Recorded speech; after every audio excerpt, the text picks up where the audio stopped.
My first introductory point has to do with what I call internal coherence. Beginning in the 1980s, Hebrew and Yiddish sources have been discovered by the scholarly world which evidence an unbroken line of religious thought during and in response to the Holocaust. Here, I will draw from texts which represent its major streams: Torah, religious nationalist, Hasidic, Musa, mystical, and apocalyptic. My approach is exegetical, seeking to understand the sources from the author's perspectives in historical context. My working premise is that internal coherence existed. The lives of these individuals blended with their faith and did so to the point of staking life itself on the words they expressed.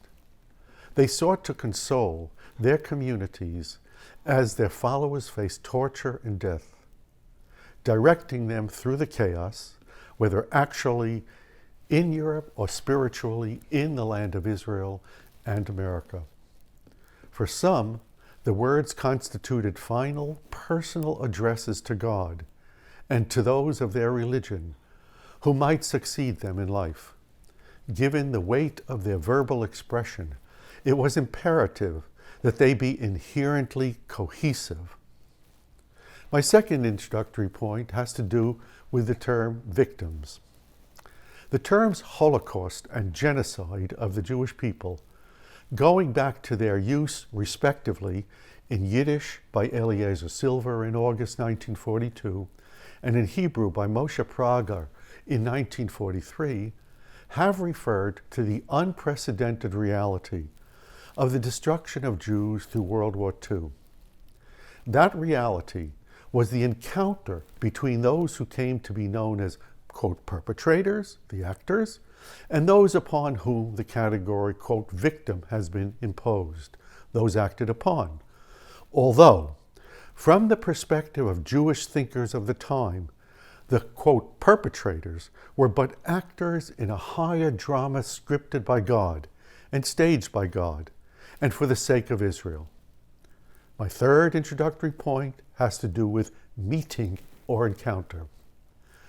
The encounter's truth was contained between the perpetrator and actor in the moment of meeting, rather than with the actor of those acted upon, or even one and the other.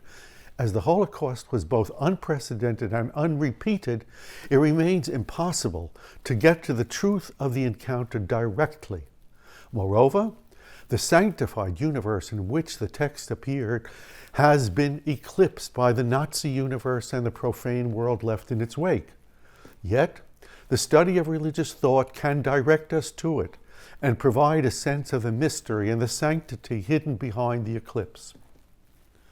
For religious thought speaks the language of myth and mystery. It penetrates through empirical data and overcomes the limits of rational language. Fourth point, religiosity. The Jews of the catastrophe were predominantly religious, by today's standards orthodox, ultimately addressed to God. They served both as consolation for their respective audiences and as lasting testaments to any Jews who might remain alive after their own deaths. Despite the enormous amount and great breadth of research about the Holocaust, study of the religious mind has largely eluded the discipline of Holocaust studies. The illusion has been circumstantial, not a matter of substantive methodological issues, as has been the case with historical studies of the Jews with regard to the Holocaust. The neglect, not in Israel, but in America and Europe, has been rather a function of linguistic limitations and secularist exclusionism on the part of Holocaust scholars. The obliviousness has been consequential. It has meant tacit support for a posthumous triumph of the perpetrator's universe, for it has emphasized and lent credence to that world to the point of eclipsing the religious dimension of Judaism and its salience for understanding the Holocaust. My next introductory point, the term post-Holocaust. For decades, Jewish-focused scholarship assumed that the Holocaust brought paralysis to real-time Jewish thought during the 1938 through 1945 period. When sources began to come to light in the 1980s, the historians of Jewish thought often neglected them, seemingly content to leap over the wartime era. Or theological systems about the Holocaust, which emerged following the 1967 Six-Day War, became the lens through which to view wartime thinkers, setting aside their literature in itself while deceptively measuring them against the standards and values of later thought. A chronological division between post and pre was mistakenly imposed. For real-time thinkers did not understand reality in such sequential terms. Rather, they thought in terms of planes of being which succeeded and or preceded one another, notably destruction, atonement, morality, unity, redemption, which were outside the calendar.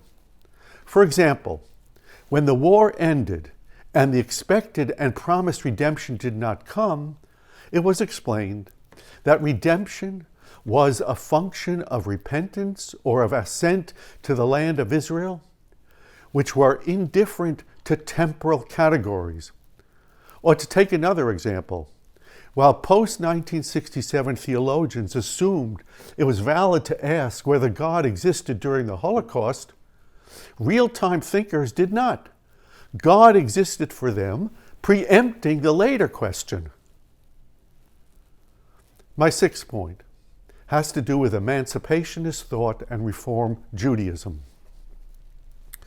In the wake of the emancipation of the Jews in Western Europe, beginning at the end of the 18th century, a new body of Jewish thought emerged from the territory that opened up between the enclosed traditional Jewish community as it entered non-Jewish society and the Christian world which participated in the Enlightenment.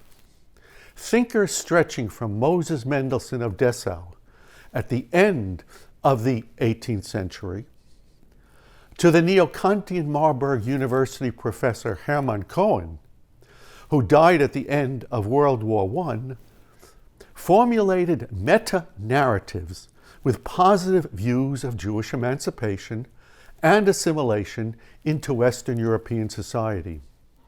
Most assumed that, by its very nature, history progressed culturally, intellectually, and ethically. They also took for granted that human beings were naturally moral and rational. Under the leadership of the people of Israel, they maintained, humankind would usher the world into the stage of redemption.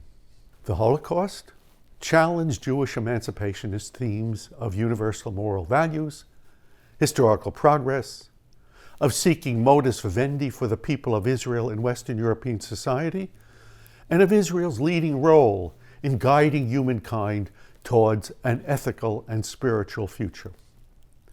Nevertheless, a thin thread did make its way into and through the catastrophe, and then into the immediate post-war years. Rabbi Aharon Kaminka, who fled his post at the University of Vienna for Palestine following the Anschluss, brought the motifs of natural and universal morality with the nation of Israel as paradigm forward. In his 1940 essay, Why Did the Way of the Evil Ones Succeed?, he extended the principle to the point of holding the Jewish people responsible for the unfolding tragedy. Had they developed the moral paradigm for which they were chosen by God with enough strength, he held, morality would have been instilled so broadly among the nations as to have precluded the disastrous outbreak. Leo Baeck, the head of the Reichsvertretung der Deutschen Juden, who survived Theresienstadt, later to become president of the Council of Jews in Germany, in London, and professor at the Reform Movement's Hebrew Union College in Cincinnati, also carried these themes forward. In his post-war work, he brought his earlier writings forward, still committed to the theme of historical progress towards a universal moral idea. He spoke of God's electing the people of Israel to receive God's revelation of morality and then serve as mediator between their moral essence and the world. This obliged the people simultaneously to maintain a particular identity and to universalize themselves with the inevitably painful integration into other cultures that it entailed. Progress towards ethical ideals and finally redemption was, however, certain, and even the caesura of the Holocaust could not stop it.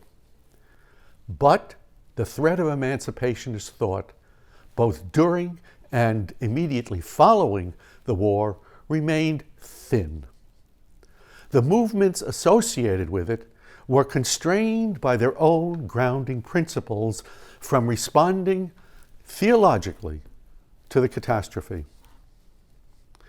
Reform Judaism's premise of a universal metaphysical morality lost value in the face of Hitler's evil. Conservative Judaism's axiom of an evolving chain of Jewish tradition over the generations lost meaning in the face of the mass slaughter of the bearers of that tradition. Mordecai Kaplan, founding leader of the conservative associated Reconstructionist movement, who was born in Lithuania, where the Jewish population was now being decimated, published nothing either during or immediately after the war about the Holocaust. Now, part 2, having gone through these introductory 6 points, I'm entitling it Periphery and Center. At the periphery, silence, deflection, and blame. First of all, silence. Silence and incomprehension formed a periphery around the collective whole of reflection about the Holocaust. At the time of Kristallnacht, Elchanan Wasserman of Baranovich, Poland, wrote that any attempt to understand and verbalize the events rationally could make a person insane. Ben Zion Halberstam, the Admor, a Hasidic acronym for our master, teacher, and rabbi of Bobov, issued an open letter saying that it was impossible to comprehend such horrendous events, especially in the face of an era of supposed enlightenment. When the catastrophe was fully underway on 17 April 1943, Rabbi Shlomo Zalman Ehrenreich of Shimlio, Sylvania, Transylvania, admonished those Jews who were demanding to know where God was and why God was doing this, said, "We can only be silent. We will be able to answer such questions only when God, in His mercy, will send our Redeemer and end our dark exile." End of quote. Over the course of the war, the head of the Merkaz Harav Yeshiva in Jerusalem, Yaakov Moshe Charlap, recalled the silence of ancient Israelites in the face of daunting encounters. After escaping Egypt, they became silent before leaping into the Red Sea to experience the divine presence. In the wake of the war, the Hasidic rabbinic scholar Simcha Elberg, who had escaped Warsaw in August 1939 for Shanghai, wrote in his work, Binding of Isaac and Treblinka in 1946, that there were no words in the human language for the destruction, the Churban. Indeed, any words about it would desecrate the tragedy. In 1947 in Tel Aviv, the Hasidic rabbi Chaim Yisrael Zimmerman cited the rabbinic sages to convince his congregants to set their bafflement aside and submit to divine omniscience. He offered an anecdote. A guest who was not honored with a call to bless the Torah on a particular Sabbath complained to the sexton that his priorities were wrong. The sexton rejected the guest's pretension to know the proper order. Quote, I have been in charge for 40 years and know everyone personally. I know who should be called for the first, second, and third blessings. So don't give me any advice. Whatever you might know, I know already. Besides, it's none of your business, end of quote. Yechiel Meir Morgenstern, a great-grandson of the founder of the Koch Hasidic dynasty of Menachem Mendel Morgenstern, fled Poland in summer 1939 for London with the hope of securing visas, in vain for the rest of his family. In his 1947 treatise, he cited Israel's sins against the Torah as a reason for the tragedy. He also pointed to internal frictions of the interwar period. Enmity persisted between Jewish groups, parties, and nationalities, making Israel vulnerable to the enemy. Jews were one in life and death, and it drew no distinction between professions, status, religious inclination, or nationalities. For their part, Jews criticized one another, failed to protest the sin of the other, and treated each other unequally. But then Morgenstern stopped abruptly. Quote, my brethren, children of Israel, we are to accept the decree of the Blessed One in silence. They were to stay silent, just as the priest Aaron was silent when his sons Nadav and Abihu took their censers, put fire to the sacrificial altar, and were inexplicably devoured by flames, which issued from God in Leviticus 10:1-3. Deflection. The periphery also consisted of deflection, turning from direct confrontation with the theological crisis to refer the dilemmas to God. At a communal fast on 12 March 1942, held as a means of trying to halt deportations to the labor camps, Shlomo Zalman Unsdorfer, the de facto chief rabbi of the Bratislava Orthodox Jewish community, concluded that God alone could have brought such suffering. He then challenged God. Quote, God, you are pious and redemptive. What do you want from us? Penitence? Charity? Shattered spirit? You already have all these. What will you actually achieve by our blood should you slaughter us? In a sermon of 11 July 1942, which was salvaged from the Warsaw Ghetto ruins and published under the title Sacred Fire, the Piaseczny Hasidic rabbi, Kalanimus Kalman Shapira, explained that the people of Israel were suffering because they were perceived by the enemy to be God's proxy.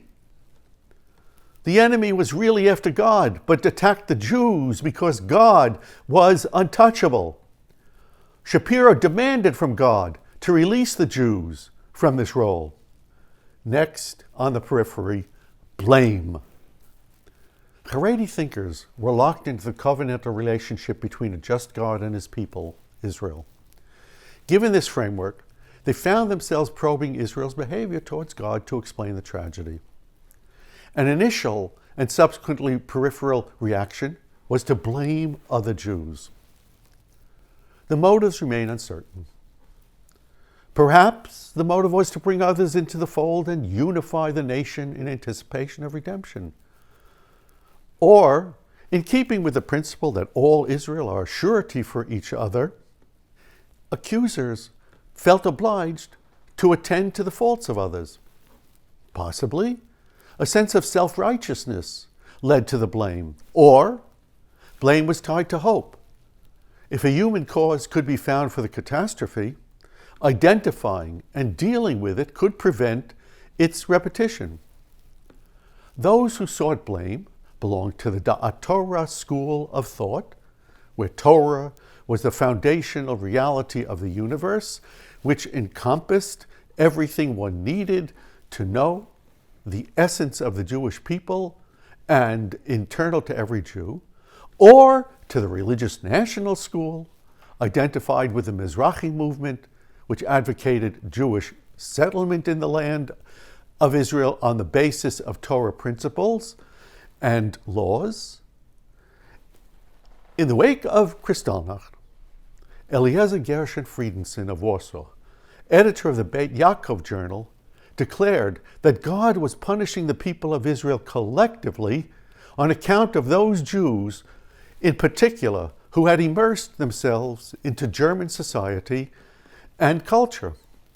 Elchanan Wasserman held that the loss of Torah had allowed the essence of Amalek, the paradigmatic enemy of Israel, to enter inside the Jew through secularism and nationalism.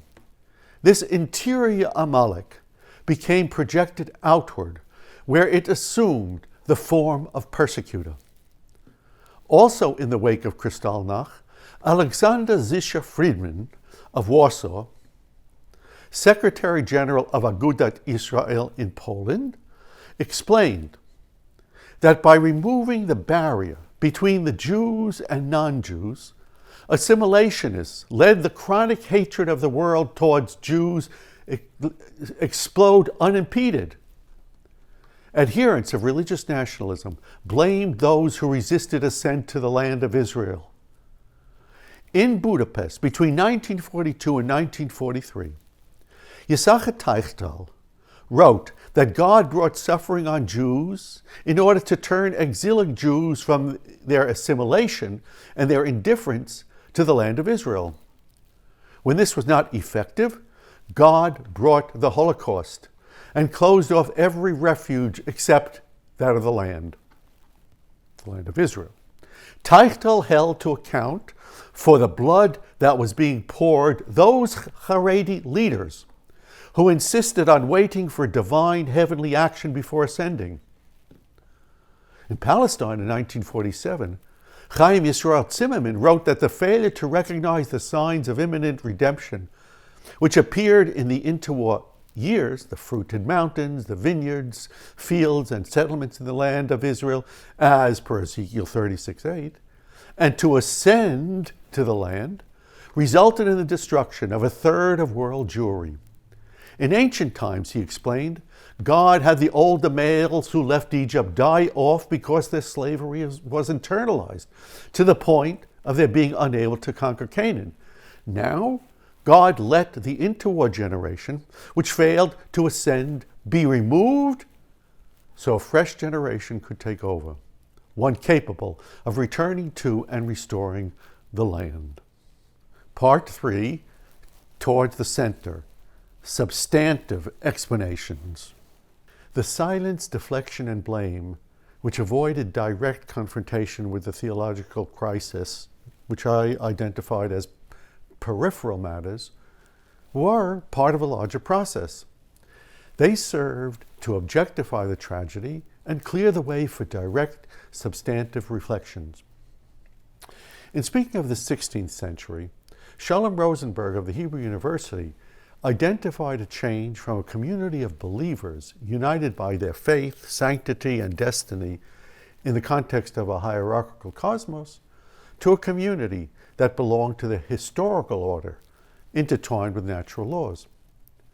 The same change, but in reverse, took place in the transition from Emancipationist to Holocaust-era thought. Thinkers of the Holocaust regarded the historical emancipation with its assimilation as a tragic error. To them, the Europe into which emancipationist thinkers had entered hopefully as an arena of religious, cultural, and social opportunity turned out to be a Jewish cemetery. Aside from pointing out that the Jewish tragedy was unprecedented, the category of history per se had lost value. History needed to be correlated with or absorbed into meta-history, or else it would be left to descend as a whole into oblivion. Meta-history refers to narratives which are bordered below by time-space history and above by eternity and apocalyptic drama. Meta-history consists of a sacred process administered by God, which advances from creation to redemption and correlates heaven as eternal and earth as temporal. Progress in historical terms was an illusion.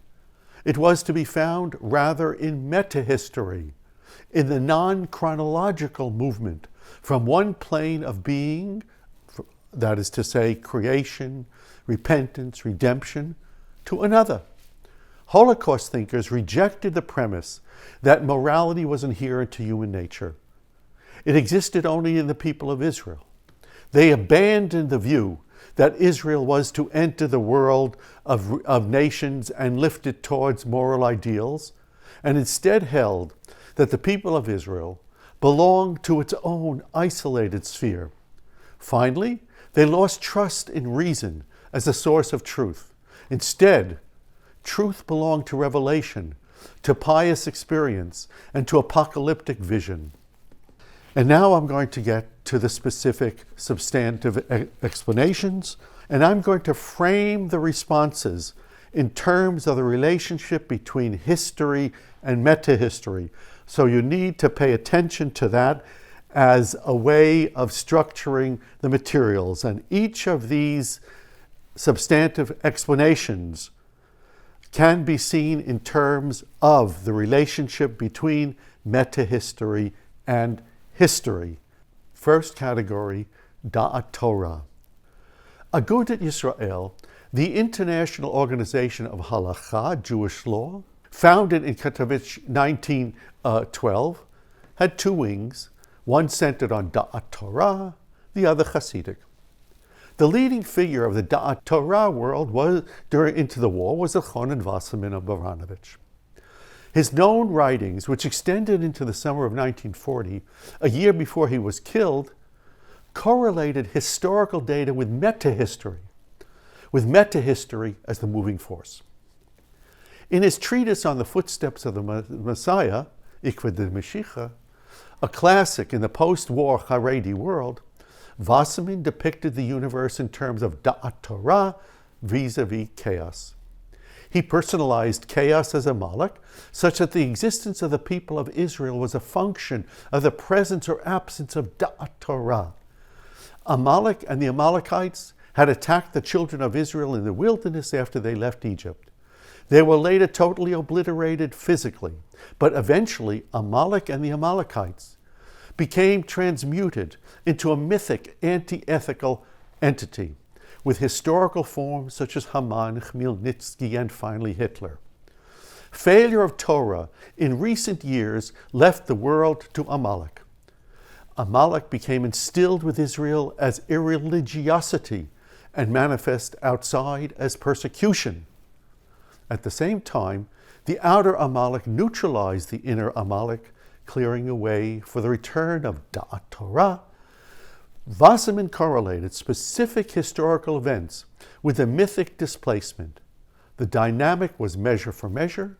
Thus, the assimilation which took place as part of the Berlin-centered Enlightenment, Haskalah, which accompanied Jewish emancipation in Germany, induced pushback by non-Jews, and the deeper the penetration, the harsher the repulsion. The failure to observe pure food laws, kashrut, yielded the counterforce of laws enacted against kosher slaughter. When Jews filled places of amusement instead of houses of study, they were chased away as lepers. In response to Jewish nationalism and socialism, there was a national socialism. Wasserman predicted that in the years to follow, Jews would be scattered like kernels of wheat being sifted, not one remaining in his place. Families would be split apart. There would be no refuge from the persecution, and there would be a level of poverty heretofore unknown. Second, in this category of substantive explanations, religious Zionists. Whereas the Da'at Torah response correlated the events of history with meta-narrative, other religious responses to the Holocaust synthesized the meta-narrative or myth and historical activity to the point of congruence. Chief Rabbi of Tel Aviv, Moshe Avigdor Amiel's To the Perplexed of Our Time in 1943, bringing Nachman Krochmal's Guide for the Perplexed of Our Time forward, scripted a meta-narrative which began with absolute spirit. God, as absolute spirit, expressed himself in Torah, to which the meta-historical, indeed metaphysical entities of the land of Israel and the people were joined. The revelational event at Mount Sinai gathered the people of Israel into a distinct spiritual and sacred realm, one embraced by a separate and racialist culture. Amiel spoke of Israel's having its own set of Nuremberg laws. The realm was opposed to the profane, material realm of the world's nations, which harbored a pathological hatred towards the Jews. The hatred could be contained, but only if the two realms remained apart. When the Enlightenment, generated by Moses Mendelssohn, and secular Zionism, generated by Theodor Herzl, removed the separation, the hatred reached Israel eventually as the Holocaust. At the same time, the Holocaust was intended by God, who directed meta-history to restore the division.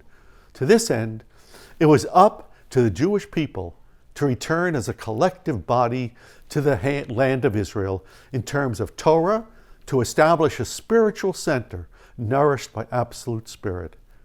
The historical development of the land coincided with resolving the meta-narrative of sacred Israel vis-a-vis the profane nations. The congruence between meta-narrative and historical layers of reality also appeared in the 1942-1943 work of Yisachar Teichtal in Budapest. The Mother of the Children is Happy.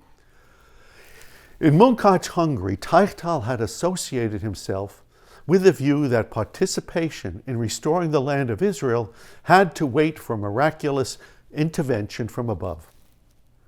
By the time he made his way to refuge in Budapest, the realities led him to switch from a passive to an active perspective. He now viewed exilic history as a troubled scene in which assimilation and obliviousness to the land of Israel reinforced one another, whereupon God intervened in history and had the nations punish the Jews back to their true selves, Torah, observance, and yearning for Zion.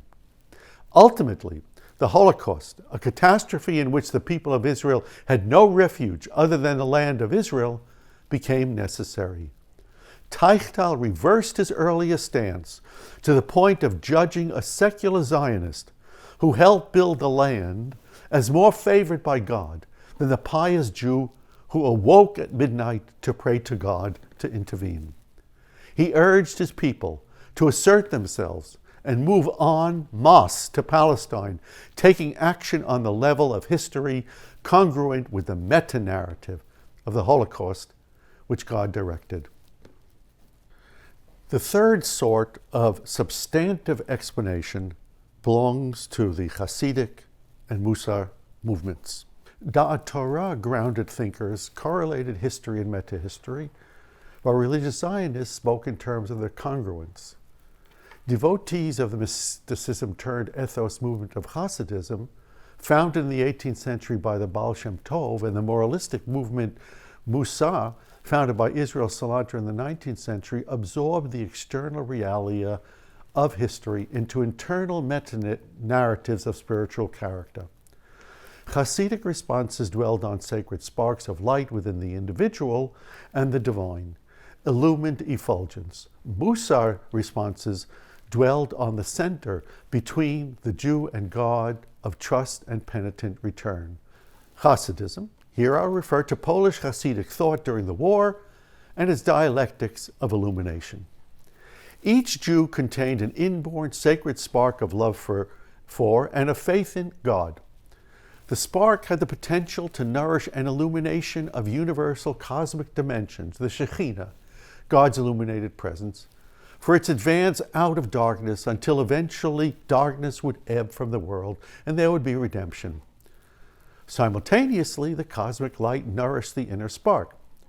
Historical events, positioned between individual sparks and cosmic lights, were to be influenced by and absorbed into the respective individual and universal spiritual realities. In his open letter of 3 January 1939, Ben-Zion Halberstam of Bobov concluded that insofar as the cruelties underway were so unnatural as to be beyond comprehension, they had to have come from God. As God was good, relief was implicit to the cruelties.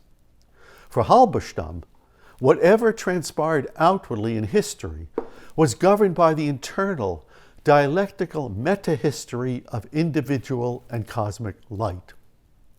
He anticipated that the darkness would intensify to a point where light would verge on total disappearance. At that moment, the light would burst forth into messianic redemption. Israel's meta-history was grounded in an internal dialectic of illumination such that Jews recovered from the Crusades and after the Khmelnytsky pogroms, and the light of Israel reappeared.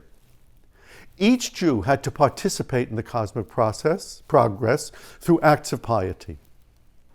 And Abraham Heschel, a scion of Hasidic masters and scholar of Hasidism, who reached America from Poland in 1939 to become a leading theologian of the Jewish people, spoke of the holy spark of the Jews as capable of transforming history with its current tragedy.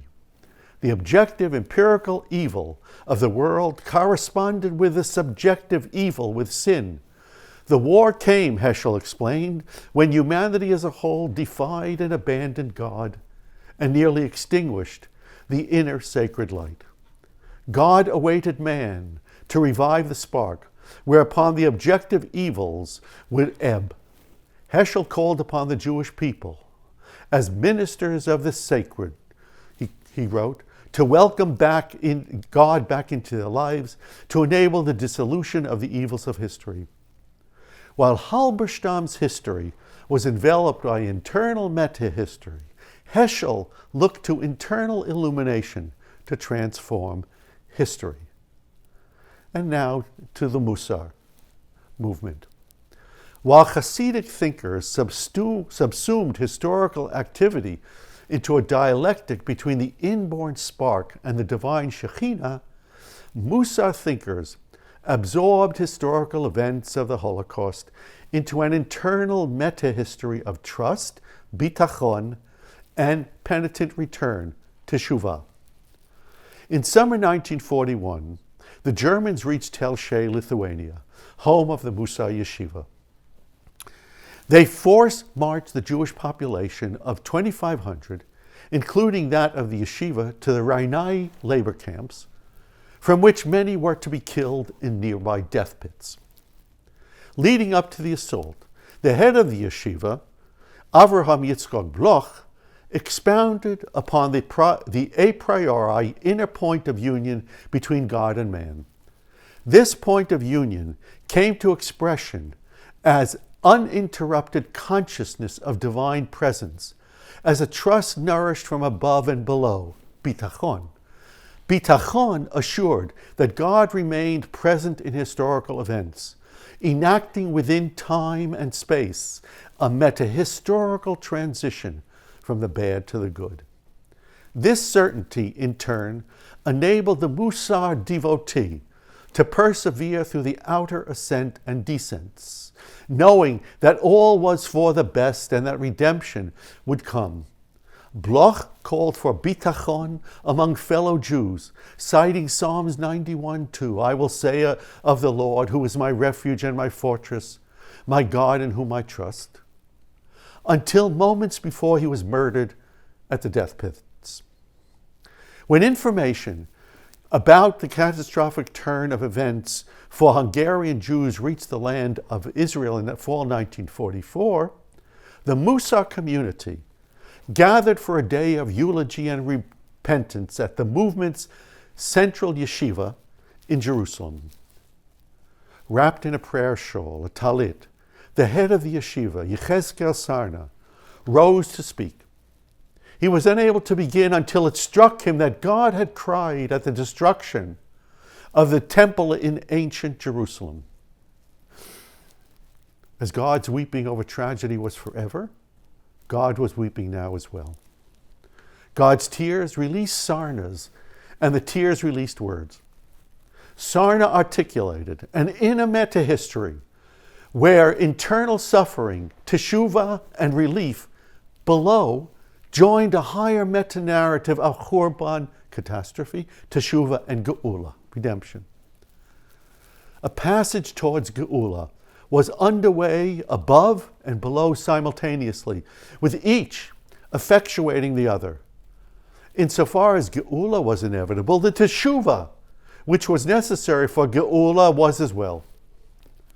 The teshuvah overcame the suffering of the Churban, itself a necessary dimension of existence. The dual meta-history absorbed and determined external events from within, such that acts of teshuvah below assured that the catastrophe would subside. The last group of thinkers come under the heading of mysticism. Da'at Torah interpretations correlated history and meta-history, with meta-history as the moving force. Religious nationalists thought in terms of the congruence, with settlement in the land channeling the meta-historical process. Hasidic thinkers internalized meta-history and subsumed historical events into a dialectic of illumination. Musa theologians subsumed the historical reality into bitachon and teshuvah, moving towards redemption. Following yet a different logic, mystical thinkers of the Holocaust abandoned history and its meta-historical dimensions for thoughts of transcendental experience and apocalypse. Arla Roth, Reb Arla, fled Hungary for the land of Israel in late spring 1939 and published Guardian of the Faithful sectionally in 1941 and 1942. He described the work as the attempt of a tzaddik, a pious leader, to leap into the pit of horrors to help his Hasidim endure spiritually. He urged his followers to identify with the patriarch Abraham, who annulled his personality, bitul, to become filled with God. Adhering to God, devekut, Abraham, Rav Arla wrote, overcame terrible trials, and this enabled him to ascend to God. His life was one of pristine, pure faith, emunah pishuta. The intensity of his faith was such that it overflowed to the generations to come. By identifying with Abraham's emunah pishuta, Hasidim could share in the redemption of the universe. Roth's thinking went beyond both history and meta-history. He envisioned an apocalyptic drama as scripted by Lurianic Kabbalah, in which cosmic vessels were broken at creation, with the shards and sparks of the cosmic light dispersed across the universe, and exiled Israel. The sparks were to be sifted so as to repair the cosmos, tikkun, for redemption. Those Hasidim of the catastrophe, whose souls achieved pristine purity, would be included in this tikkun. The tzaddik of Chabad Hasidism, the Rebbe of Lubavitch, Yosef Yitzchak Schneerson, found refuge in New York in 1940. In his writings through the war, he described the exile of the people of Israel as divine punishment for sin in the ancient land of Israel, with the intention of evoking teshuvah. Teshuvah would lead to supernatural return to the land and redemption. Because suffering over the generations did not bring teshuvah, God was moved to radicalize the choice into a decision by Jews between teshuvah and death. This was the Holocaust. Jews who chose teshuvah would find refuge in the spiritual camp of Israel, Machane Yisrael, awaiting rapture-like return to the land for the redemption that would join all the pious souls of the past. As with Roth, Schneerson did not concern himself with changes in history as they correlated with or became absorbed into meta-history. His Teshuvah Geula nexus was of an apocalyptic character, where all those Jews who did not belong to Machane Yisrael would be left in exile and be destroyed.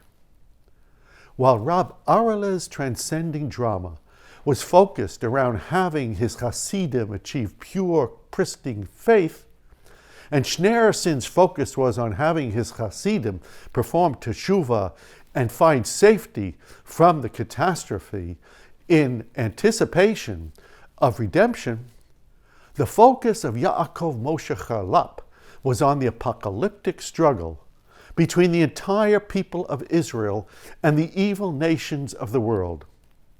Like the others, Charlap was convinced that redemption was imminent, preluded by the tragedies. In its first stage, under the Messiah, son of Joseph, sacred light entered the universe. It did so only partly, lest it destroy the world by coming totally and all at once. There in the world, it struggled with the darkness of the Holocaust, and the sanctified people were assaulted by the realm of negative being, the Sitra Achra. The Nazis and their cohorts sensed the imminence of redemption and collective end of the Sitra Achra.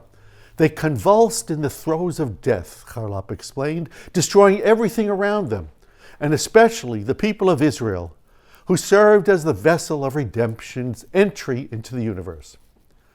Insofar as sacred Israel was the source of all being and included even that of the Sitra Achra, the assault upon Israel was ultimately self-destructive. Following this self-destruction, the full light of redemption would burst forth, that of the Messiah, son of David. All of history, filled with Holocaust, would thereupon descend into oblivion. Conclusion. My personal research quest for the truth within the mysterious encounter between the perpetrators and the Jews of the Holocaust is channeled through Jewish religious thought. Insofar as religious thought moves beyond rationality and empiricism, I believe it is akin to the mystery. Even so, the Nazi world pushed the sanctified arena to the brink of oblivion, taking several of our thinkers with it. In July 1941, Halberstam was killed in the Yanova forest, and Bloch was murdered outside Reina Yai. Friedman and Shapiro died in the Travniki concentration camp in 1943. Friedenson died in the Warsaw Ghetto. In January 1945, Ehrenreich and Unsdorfer were murdered at the gates of Auschwitz. That is, the mystery of the encounter has been deepened by the disappearance of the Haredi world of holiness. I began by speaking of the discovery of that world's texts.